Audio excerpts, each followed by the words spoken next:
expert who is excellent in research, Dr. Sunaina Jain. Welcome, ma'am.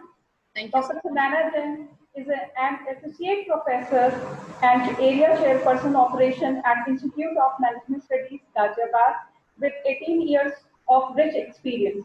She has done BCom from CCS University in 1998 and MCom from CCS University in 2000. She has done Master in Computer Applications from IGNOU, New Delhi 2002. She has done Advanced Diploma in Software Management from ITSA SRG Ghaziabad in 1998 and Post-Graduation Diploma in Computer Applications from CCS University in 2000. She has also certified course in computers from IGNOU, New Delhi in 1999, and she has done PhD in computer science from CCS University in 2012. She has also been certified with ISO 9001 in 2008, and she is an associate editor in International Journal of Business Ethics in Developing Economics, Publishing India. And last, she has published more than 25 papers in various journals and conferences. So now I request to Sunaina Jain, ma'am, please take Thank you. Stage. Thank you, Professor Shivani, and I'm really thankful that I'm being given an opportunity to speak on this forum. I'm first of all thankful to all the people who are behind the show, especially Principal Sir, I have been attending your programs also in past, so the Institute has been doing great work. So thank you, sir, for inviting me, and I'm thankful to Professor Singhal also, and to you also, and Himanta Raoji, who have been actively, I can see how much work you people have been doing to organize such a wonderful program of this webinar. And in fact, my director from IMS has also said that we can look forward to mutually come out with certain such programs in future also.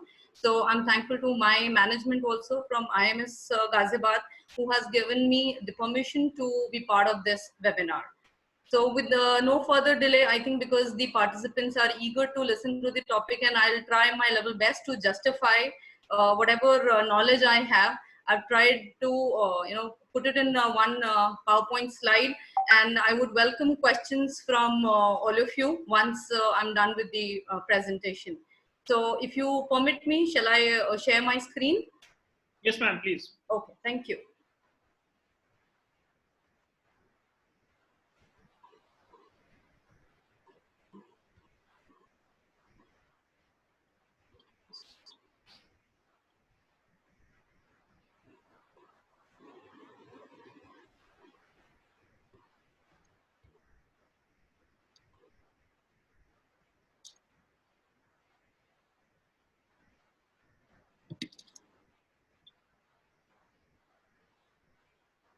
Is it visible?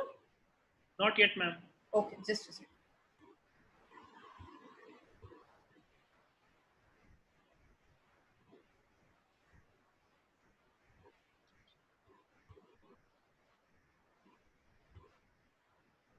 Yeah, it has started now, ma'am. Okay, okay, thank you.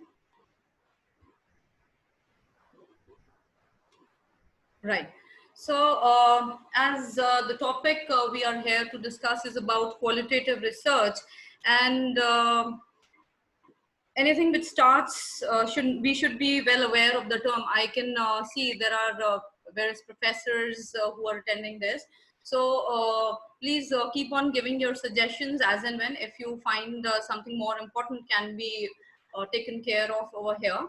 But to start with, let me just talk about what we think is research. I think anything, because research is a very wide term. If you think of researching, that means you want to investigate into some matter where you think that certain information is maybe available, or you want to extract through data, and whatever you come as a conclusion turns out to be part of your research. So sometimes it is exploratory in nature. That means it has never been existed, and you come out with something which is newly been created, right? So one part is that of research, and another is there is certain evidence already available and you want to contribute as a continuing study into that part also,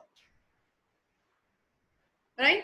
And now normally in social sciences, the field which I generally try to write papers, we classify them majorly into two, right? One is quantitative and another is qualitative. I know people have been thinking, which was their, my perception also almost, if I say 5-6 years in fact back, that papers, and in fact good papers, can only be quantitative. But when I started reading about qualitative research, I found that it is more in depth and you have more to contribute from your side. Now what we have seen over a trend that people have started creating a mix of quantitative and qualitative. So that another method is hybrid. So if I talk about quantitative method, we have been, setting certain hypotheses. Just to take an example of quantitative research, we say that if I want to find out, in market surveys, if I want to launch a product and I want to see the acceptance ratio of that product, in that case, I create a questionnaire, I move into the market, I meet that product related retailers and try to find out that what is the acceptance level, who all are its competitors, what can be its competitive price. So when it comes to numbers, then the study becomes quantitative. But when I am talking about qualitative, here we talk about you create some concepts, you create some models, you create some theories, you write a case.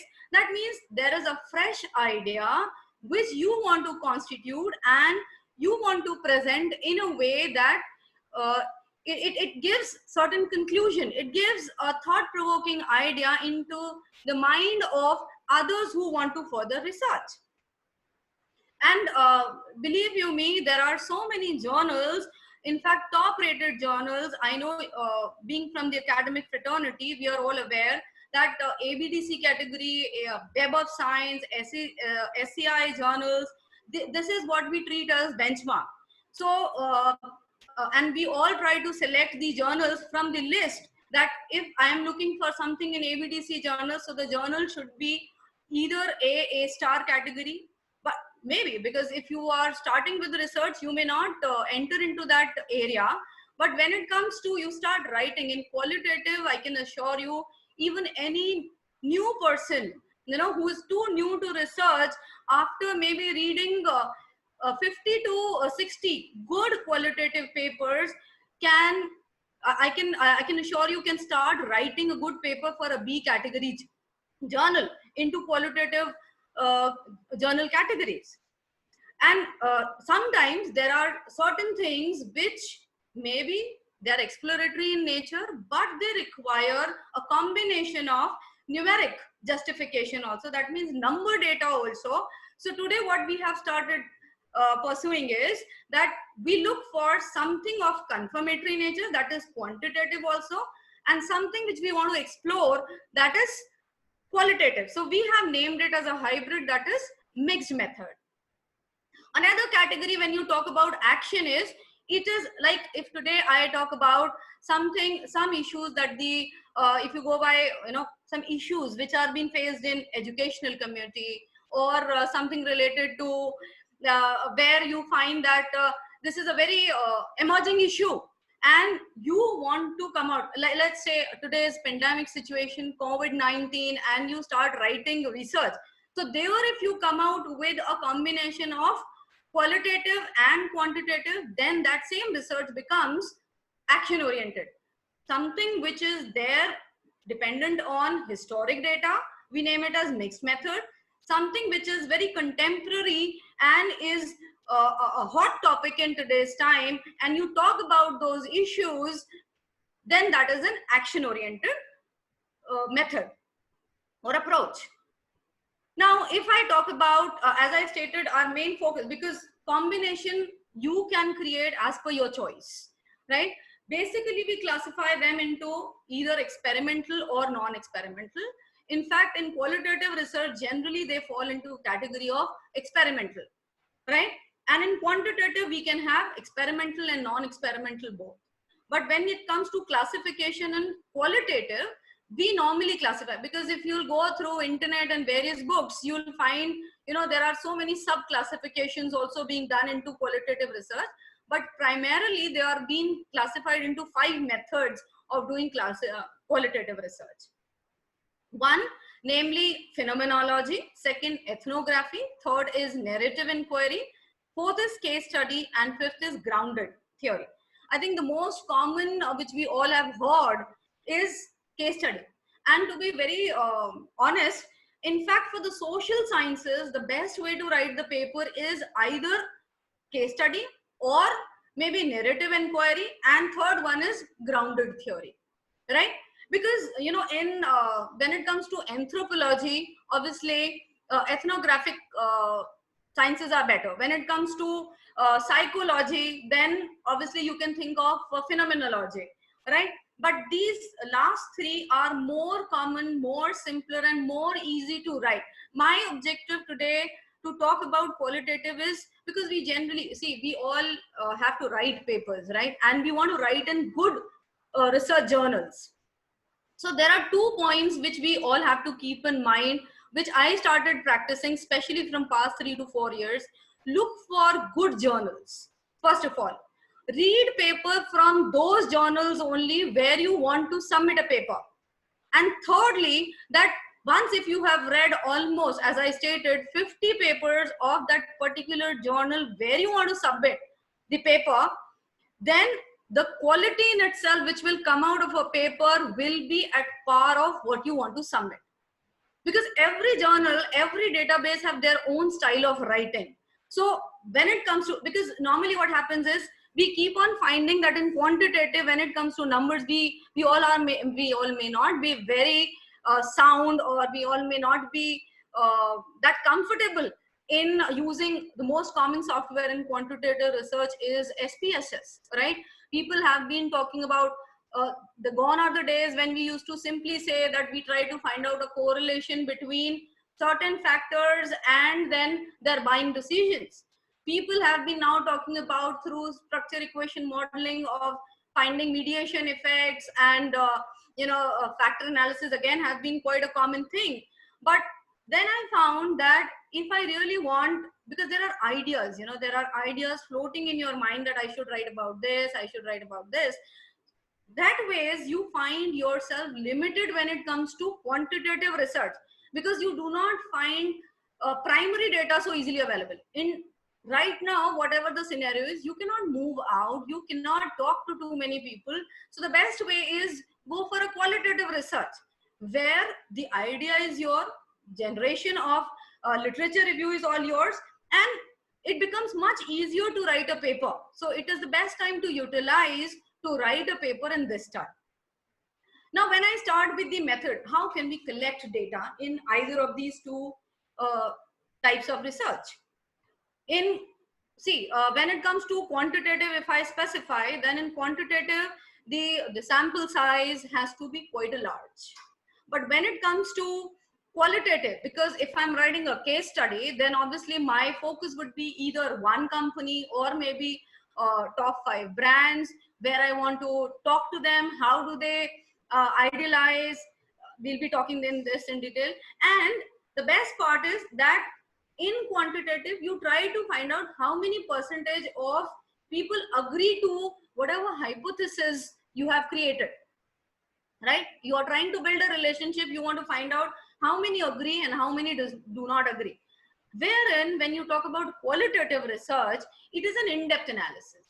If I'm talking about some psychological pressure on women, creating stress due to office culture, or maybe due to work-life balance, then that work can be done taking a few number of sample size. That means you can talk to few working females, maybe 20 or 30, talk to them, interview them, how do they maintain the work-life balance and what are their opinions. So there are open-ended questions to collect data in this, wherein In quantitative, generally the questions are on Likert scale. So where you ask their opinion on do they agree, and that too starting from strongly agree to strongly disagree. So there they are not free to give their opinions on certain things, which freedom you get in qualitative research. Now, actually the purpose behind this qualitative research is you want to ask three things. Your communication being open-ended is to ask three things. What people think, like I took the example of some women study. So what is going on there in their mind? Why are they thinking so? Why do they think that they are being deprived of certain issues, or they are being over pressurized? Then how do they take decision in that particular scenario? So commonly three questions are to be answered from each respondent whom you are either asking through some structured questions or semi-structured questions. These three questions have to be answered with each respondent, right? So main thing is thinking process, right? Now, why do we conduct such research? Obviously people, because as I stated, people generally run after quantitative research. They find that until and unless they will not do that number study, then they'll not be treated as good researchers. It's a false impression, right? In fact, you can contribute more to the society, more to the prevalent issues if you go for qualitative research, because it gives you a better understanding of, you are observing that particular situation, and then you create a report of whatever actual conversation happened, and then you try to perceive through all those interviews which you have conducted that what is the probable outcome. Why, if 30 females are saying certain things, as an example or an assumption I'm taking, then can this be a scenario in other areas also? Or this is what is the problem when a female or when a working woman is trying to maintain a work-life balance. So it aims to understand how the participant is trying to derive meaning from their surroundings and how their meaning influence their behavior. So whatever I am perceiving, we call it as cognition. Everything, whatever decision we make depends on our cognitive theory, that how do I interpret a particular scenario, and with that particular understanding of that scenario, I take my action, I take my decisions. So this is more of a practical research than just based on numerical numbers. I think somebody has raised a hand. Should we take question right now? Ma'am, we will take it at the end, please. Okay, as you say. So now, sources from which we can collect this data. Just a second. One is focus group, as I stated. So I took I call few people. I inform them that this is a kind of a study I'm about to perform on women's, and maybe I invite 20 or 30 people of that same caliber, same zone, same area. And then after telling them that this is what my idea is and I'm conducting this search, I request them to answer my questions, answer through an interview mode, whatever study I want to conduct about, whatever is my objective of conducting this study. Then another could be observation based. Maybe I'm watching today, we see the situation of migrant workers. This is the most hot topic we people have. So we can see that, so if I start interviewing these migrant workers and I talk to them, maybe 30 to 40 migrant workers, I talk to them and I ask, why are they moving out? What is going on in their mindset? How do they perceive the future scenario? So I took a note of whatever things they have said another way to connect with this can be pictures, photographs, any other images. You know, you'll find a few good papers where you know, these advertisements which we see, and you want to relate that once if a person sees an advertisement, what kind of a reaction towards their buying behavior happens. So one thing is when you interview them or when you ask them to fill a questionnaire. Another can be that you interpret an advertisement, and in accordance to that, how and what each part of that advertisement is making you feel. So that is kind of a behavioral change after seeing that ad that happens. You can make a study on that also. Then obviously you can record, because like I took the example of migrant workers. Similarly, once if you interact them, you can take their audio clippings also. You can again convert that into structured information, and then I'll talk about a few softwares also which helps you in converting these information into structured information through which you can come out with papers. So as I already stated, so interview can be one of the, whether it is structured, semi-structured or completely unstructured, because when there's a sequence of questions which you ask, or sometimes it's a combination, and if you ask open-ended random question, then it becomes either of the three category. Then another could be like if we say public or personal documents. So reports by ICMR which are being released, you can come out with some study on that also. How are we able to cope up with this COVID-19 pandemic right now, depending on the status reports that are being shared by ICMR? That can now also be one of the research area, right? Historical items could be, this historical items generally people of social sciences do not do much work, but it can also be used especially in things like anthropology and all. There it is more useful. And the most common which is happening in today's time is websites and social media. Here what we are doing is we all have been using LinkedIn, we all are having our own YouTube channel also, we tweet also, you know, and we have Facebook, maybe we have Facebook page, or if we're not having Facebook page, we are liking so many Facebook pages.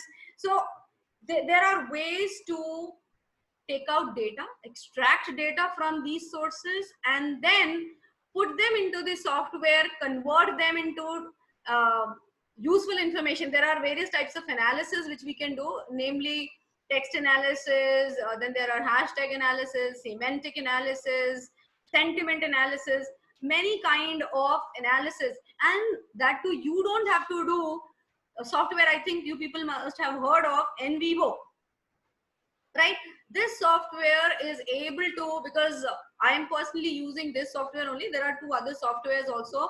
In fact, there is a list of software, but generally these softwares of qualitative research which are open-ended only support text. These Atlas software and NVivo software, and there's one more, Dendos, I suppose.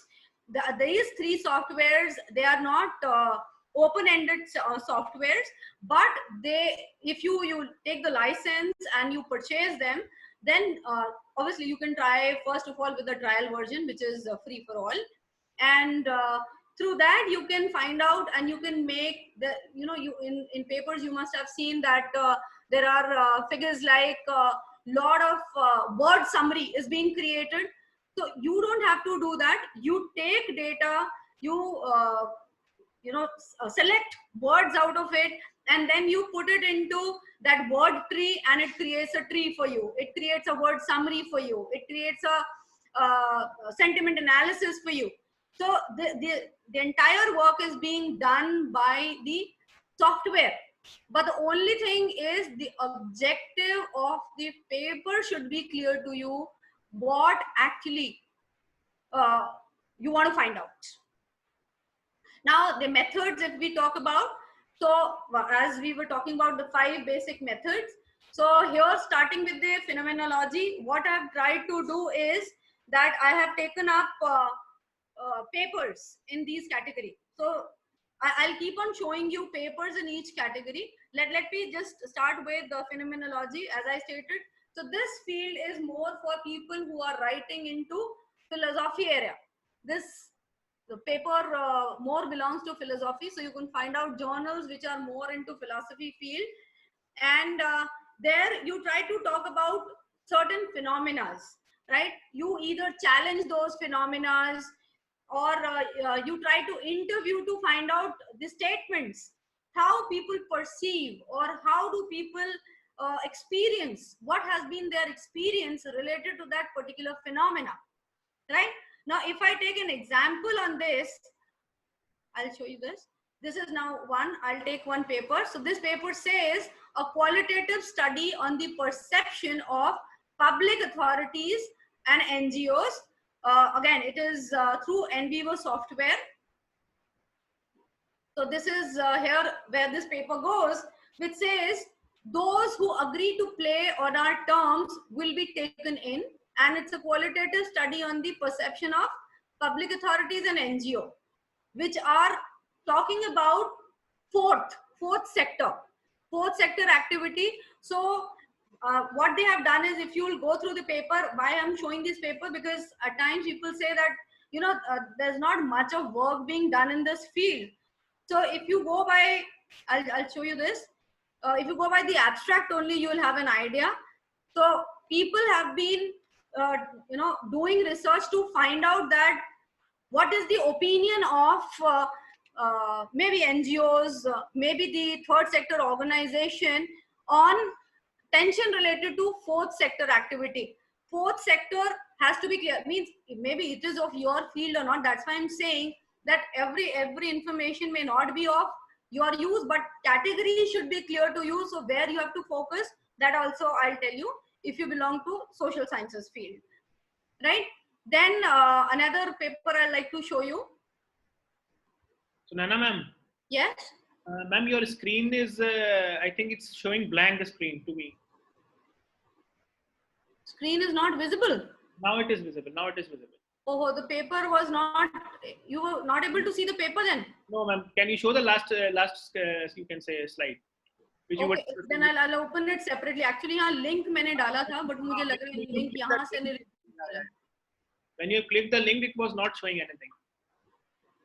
हाँ, वही हुआ. मैंने link click किया था actually. एक second, फिर मुझे ये paper दूसरी जगह खोलना पड़ेगा.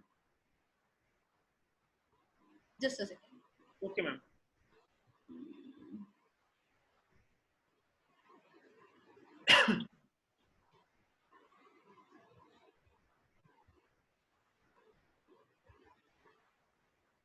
Is it visible now? No, ma'am. I think first वाली slide को आपको unshare करना पड़ेगा और इसको share करना पड़ेगा आपको, ma'am. हाँ, I'm clicking new share only. I think first PPT को आप unshare कर दीजिए. I think because of that it's not coming. अच्छा. Okay, just a second. Stop share करके दोबारा share कर दीजिएगा, ma'am. हाँ, वही करती हूँ. Yeah, now it is visible. Okay. Sorry for the inconvenience. No, ma'am, it's okay, please. Right. So we were talking about the topic that was.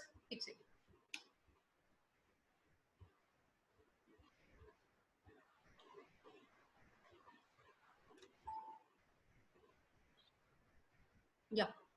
So as the paper title says, those who agree to play on our terms will be taken in. So as I stated, that this paper is about the phenomenology study. That means it is trying to, you know, change the or talk about the philosophy that there are two groups.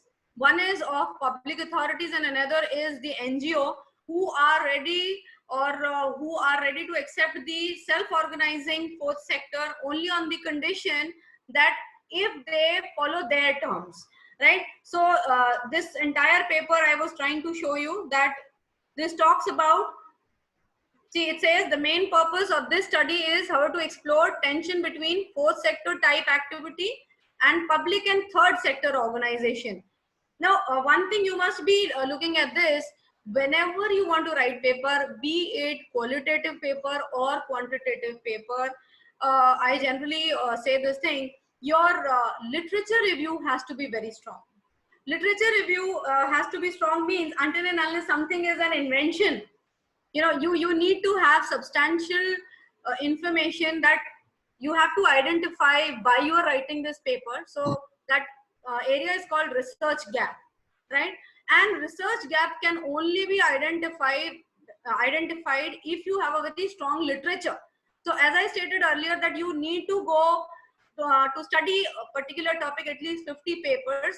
Those 50 papers, whatever you have taken out or drawn as an information from them, has to be part of your paper as part of literature review, so that you can tell that this is where I found that there is a gap and I want to study further this particular topic.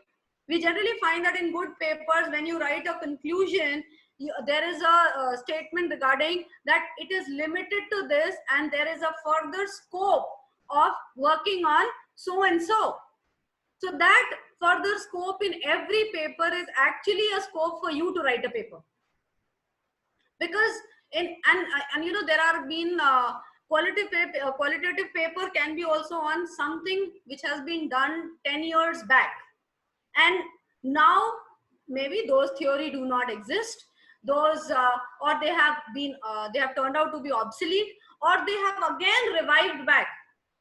Like if again we take the topic, because today when we are talking in COVID times through this virtual mechanism, we all have been studying about these, this is quite similar to what happened in 1919 with Spanish flu.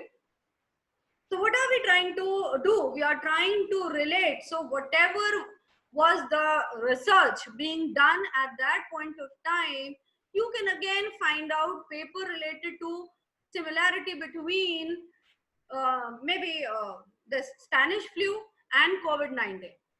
People are already writing papers onto this. So what was, because you will find paper on people perception at that particular time. You can talk about people perception, their fear factors, their psychology, their behavioral changes, whatever they are going through. Try to find out paper on what scenario was there at that point of time and how you can relate it in today's time, right? So this is what you can do, and maybe you can again come out with a mixed data also. That's why we say you can adopt mixed method also. Something which you contribute on your own, which you have explored, will be your qualitative data. If you will float a questionnaire, you will ask for some survey details and try to relate it with certain factors, try to find correlation between certain factors, then that will be the quantitative data. So your paper will be a hybrid paper, a mixed method paper in that case, right?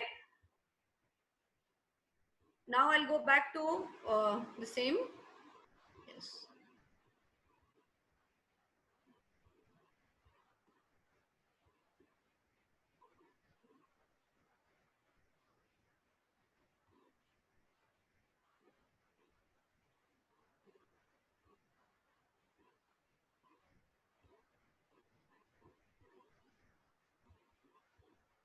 Yeah, is it visible?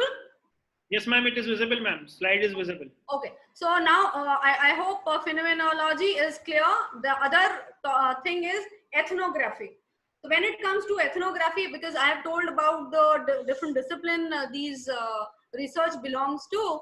So basically ethnography belongs to anthropology, where again you try to talk about more of the cultural characteristics and what changes do they see in past number of years. And here you can talk about the changes in the entire social settings. Maybe again related to this, I'll show you again a paper.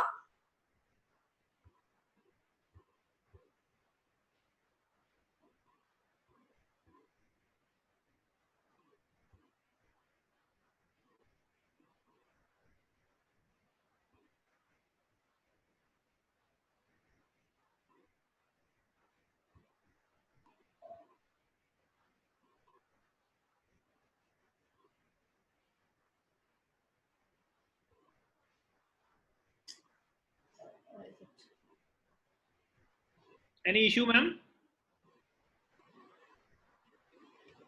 But it is not sharing the screen again.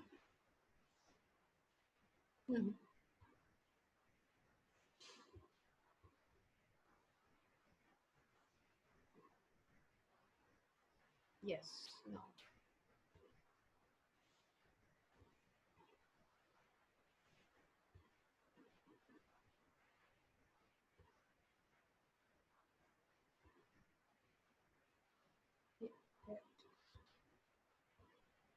Is it visible? Ma'am, it is visible. Okay. So now if you go by the title, again, it says implication of ethnography research methods in educational and health studies, right? Now,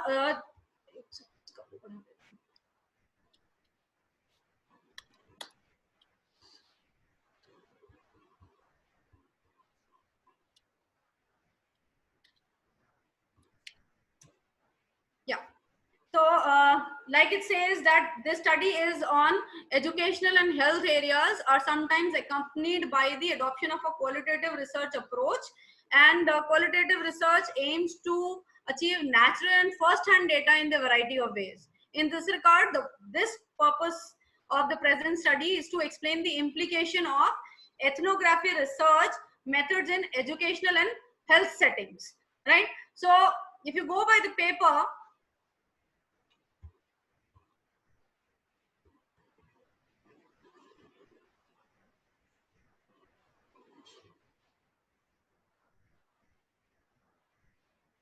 right, I'll what I want to do. So now if you see on this, it shows that what are the basic questions that are being examined. One, first of all, it is what are the basic features of ethnographic research in academic studies? Then what are its implications, and how can we trust ethnographic research data? Right? So because when the example has been taken over here in the form of the respondents are either the health or the educational sector, right? So this is another way of doing research in ethnography. Coming back to the third category,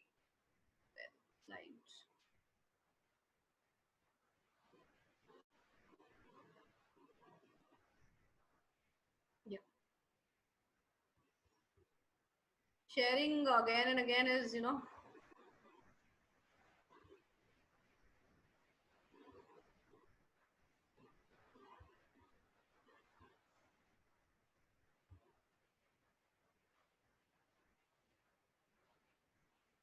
yes. When it comes to narrative inquiry, I'll show the papers at one point only, all the papers, because it is getting difficult to change the screen, right? So this is quite a simpler one also. It is narrative means we all have been talking about storytelling, right? So in this, it is more about especially in educational sector also we have been using this, and it is about certain person. If you want to narrate a particular life or experience in a form of story, then this type of a research method can be applied, that is narrative inquiry, right? And in this, what you try to study is the patterns, the connections, and whatever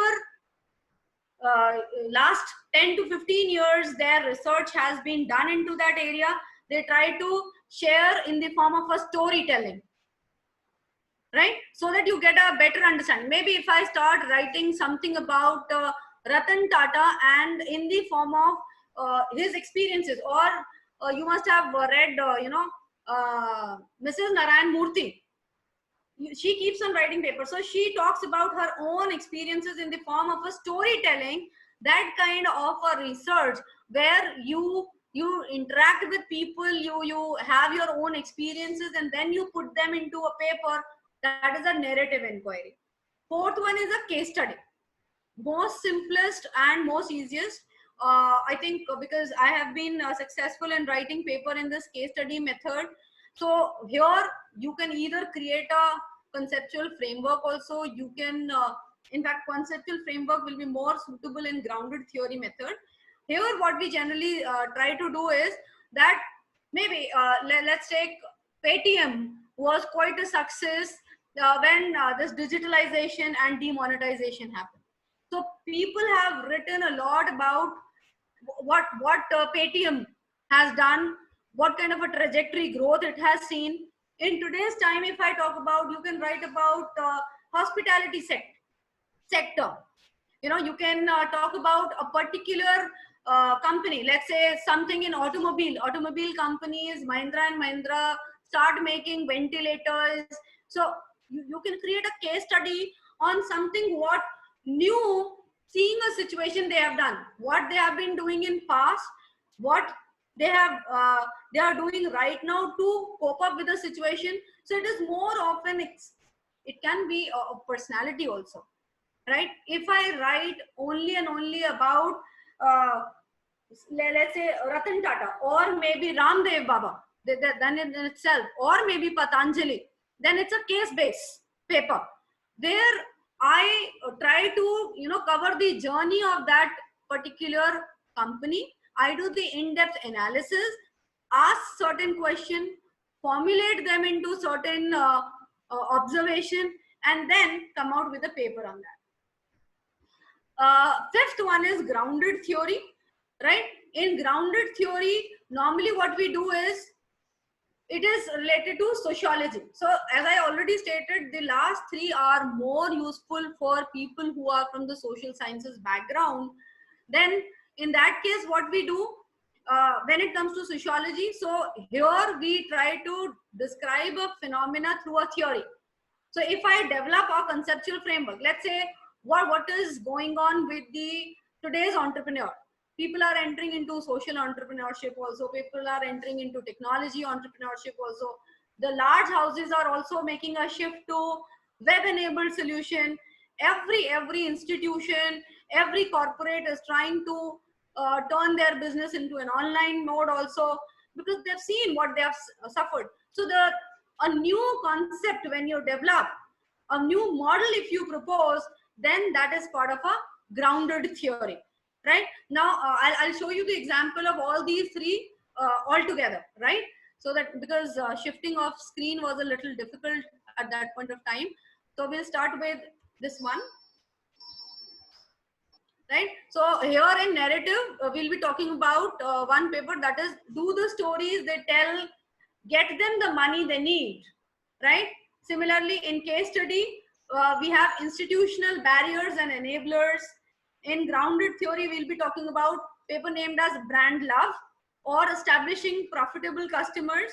Again, it's a conceptual framework. I'll show you my paper also, which got published in IJBIR. Again, we have conceptualized a paper where we have divided the entrepreneurs into 4 categories, right? So let me just share the screen for that.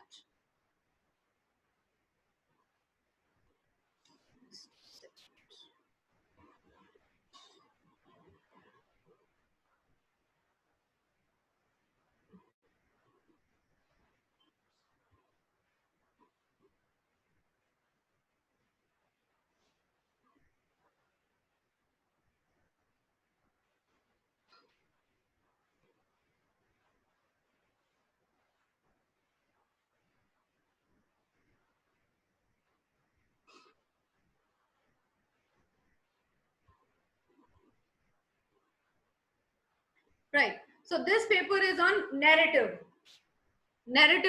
theory or narrative method. So do the stories they tell get them the money they need? The role of entrepreneurial narratives in resource acquisition, right? Now here what they have done is,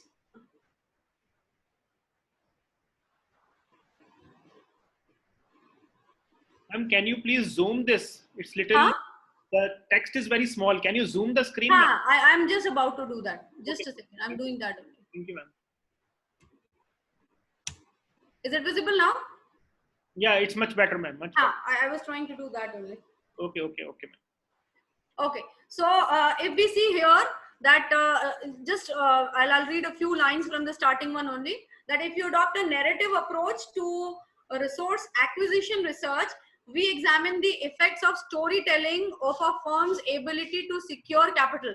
That means here actually it talks about, you need, the entrepreneurs needs angel investors, right? That means they need a venture capitalist who can invest money in them. If we take example of Ola, or if we take example of Oyo Rooms, they have been trying to fetch money from capitalists like Tata and many other foreign investors also. So what do? They try to narrate their model. That means how they pitch them their business model. That is one way of earning resources or acquiring resources, because you need funds. So this paper talks about those particular entrepreneurs who, when they tell their story, that means when they describe their model of working of their business, do they get money because through that. So it is more of what? It is a narration where maybe you can take one case also, where maybe you can take 3 to 5 cases also, if they belong to the same category. That way you can write a paper, right? Then next is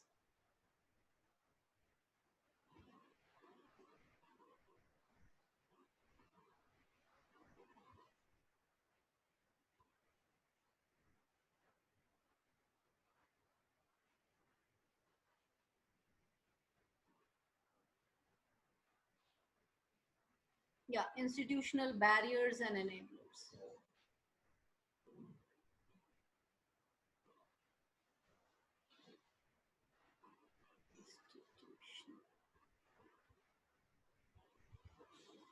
Is it visible? It is the same one, previous one only, ma'am.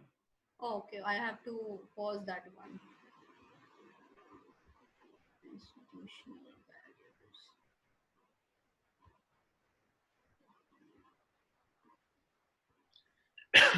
Can you see now? Yeah. Now it is visible. Is the new paper visible? Yeah, institutional barriers. Oh, sorry, because I can't hear you. Yeah, it is institutional barriers and enablers. Yes. Then it's fine.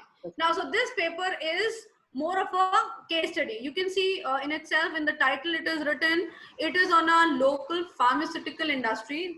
So their focus is on pharmaceutical industry, where they have tried to understand the barriers as well as enablers. That means whatever has been the hindrances and whatever has helped them out in implementing and complying with the international accepted quality standards, right?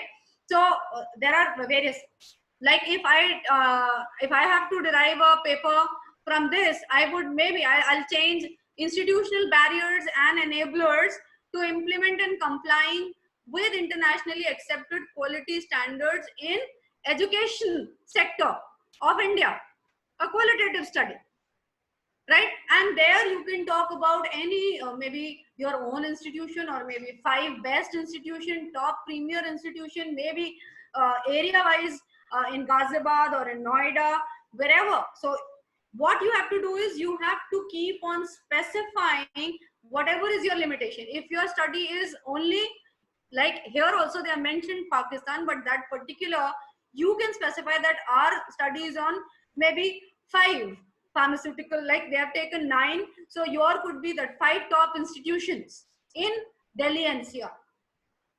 So who all are the barriers and enablers in implementing and complying to the internationally accepted quality standard?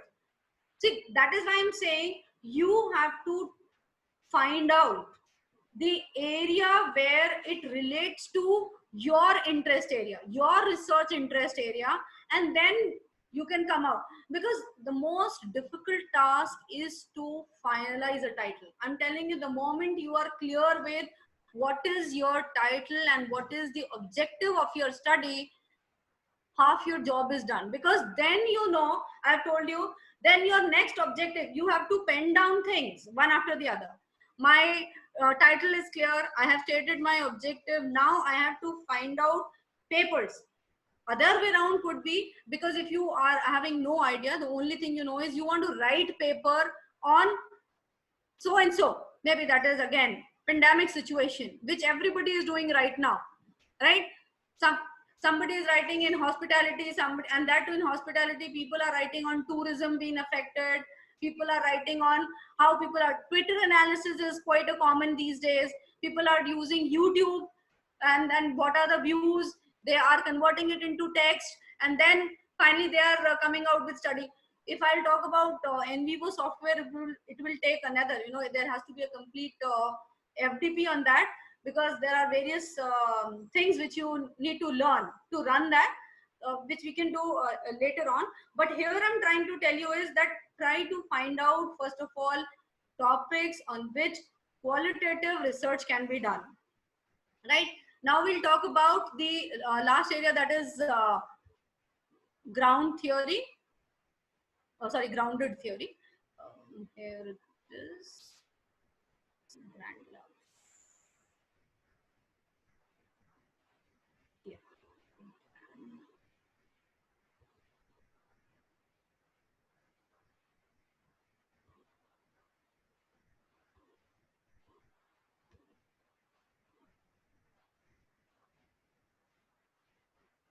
Yeah, because is it visible? Yeah, ma'am, it's there. Okay, I'll again increase the size. Yeah. Just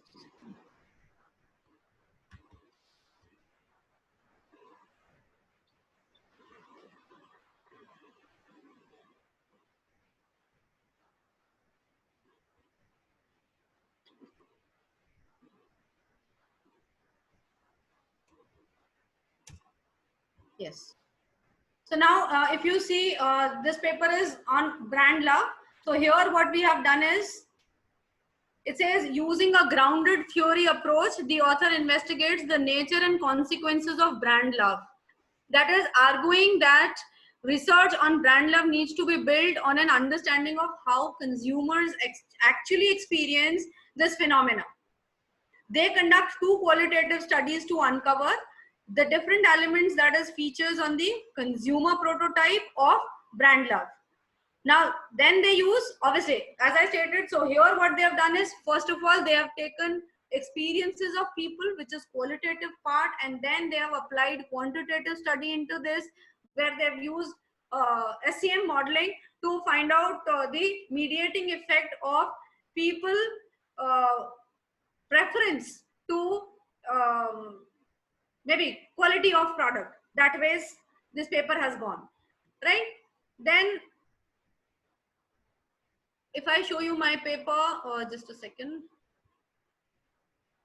as I was talking about, it is a more of a conceptual framework we have prepared.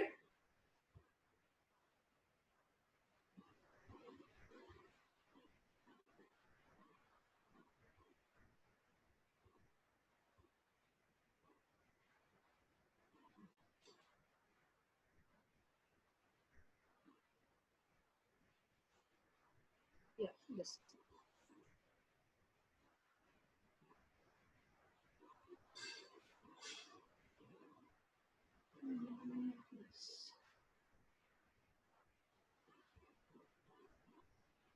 Yeah, is it visible? So here what we have tried to, एक minute मैं इसको थोड़ा सा बड़ा कर देती हूँ.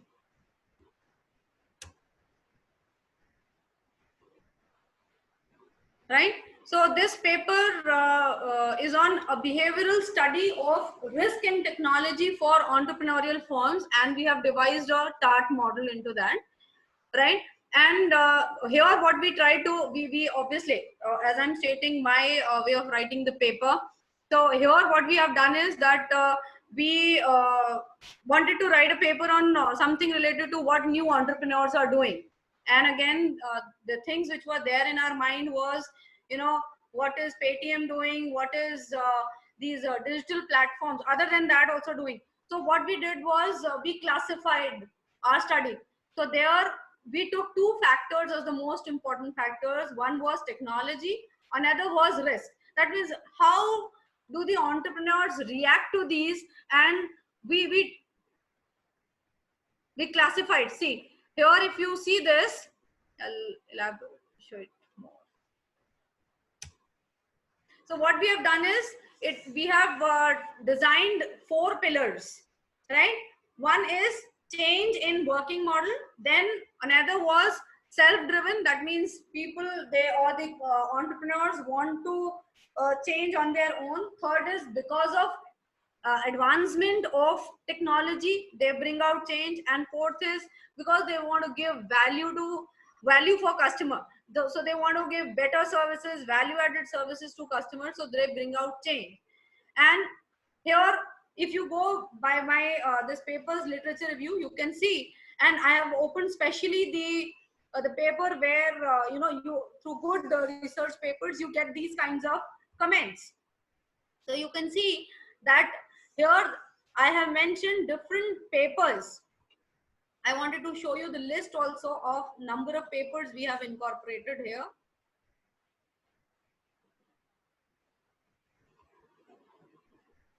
See, this is the model which we created. This is how it looks like. So it talks about transitional, augmented, again adaptive, and transformational. So it is a combination of technology vis-a-vis risk. People who takes high risk and are towards lower technology, they fall into one category, and so on and so forth, right? Then we have tried to obviously explain all these things. Now coming on to this part. See, in our case, if you can see, we have talked about Paytm also. We have talked about Porsche Medical, and we have classified at least 4 to 5 entrepreneurs in one category. So approximately 20 entrepreneurs we took, on whom this entire study was revolving, right? Then what are the kind of challenges they face?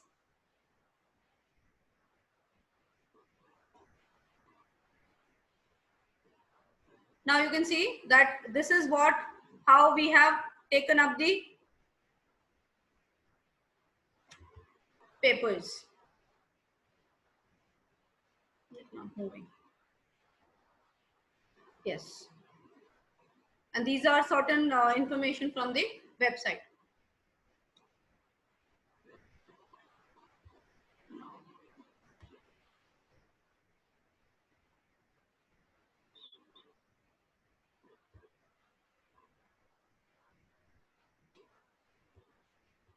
So there, as I was stating earlier also, there are, is it visible?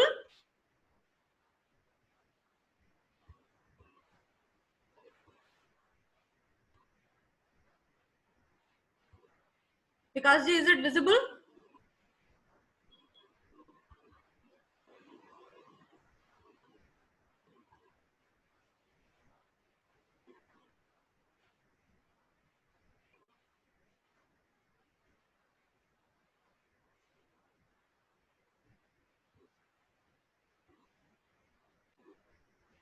These are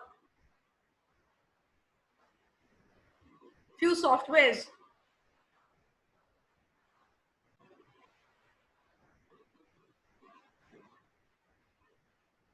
Yeah.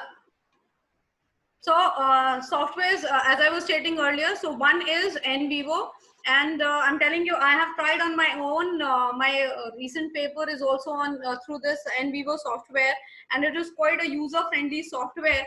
I would like to tell you a few things which you can try out through NVivo, and if you have some data, then obviously in other webinars we can talk about this. So few things which you can do with the help of NVivo software is like thematic analysis. You can go with this, when you want to take Twitter data, sentiment analysis can be worked on, then sociograms can be created, then obviously word cloud can be created, cluster analysis can be done through this. But this entire thing needs a lot of time, and what you can do is first have a trial version of this, and a lot of qualitative work is being done through this, and I'm telling you, it can be of lot of use for you. This you can use even for using the advertisements which are easily available through YouTube. You don't have to go anywhere. take a clipping, divide it into different segments, and then code it, and easily you can perceive information. And there are various eminent journals in which you can get your data published, your papers published, right? So all these, especially that's why I'm again and again saying these four software, there are proprietary softwares, you need to purchase license for them, and these are the main four softwares in today's time which are supporting all these types of data formats. So whether it is your audio files, videos, or digital photos, whatever it may be, social media content, that means again as I stated, so LinkedIn data, whatever kind of data you have. So lastly, I would again and again say that if you want to start writing paper, please find out your research area on which you want to write a paper. Do an in-depth search for research paper related to that. Then categorically mention in your paper which kind of methodology. So whether your paper belong to narrative, your paper belong to ethnography, it's a case study based, it's a grounded theory, whichever category it belongs to, please be very specific in it. Even if it is a combination, then say that it's a combination of qualitative and quantitative research methods. How you are collecting the data, that should also be very clearly specified. The findings, the outcomes, and whatever conclusion you have drawn should be written. Now in this case, what normally people in past, it was still easier, people used to cut, copy and paste. Now good journals, reputed journals, they have plagiarism, anti-plagiarism softwares through which they may reject your paper in the first go if your content is not original. And that is a more stringent condition when it comes to qualitative paper. So maybe the method is a little comparatively easier, but the data has to be original. And that's why I've mentioned that your plagiarism, which is acceptable in these renowned journals, is only and only below 10%.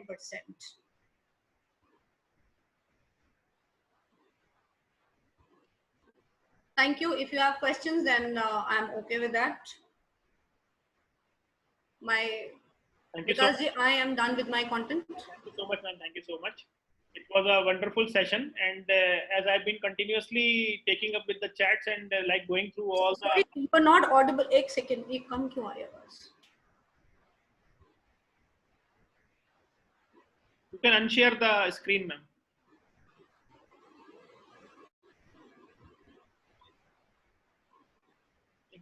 बुलाना है वो नाम लिख दो ना यहाँ पे, अलग-अलग लिखो आप एक ही जगह.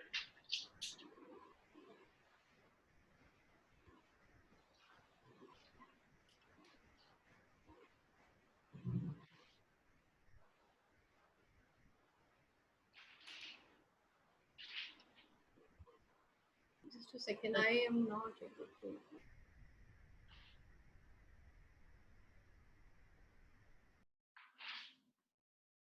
Can you hear me, ma'am?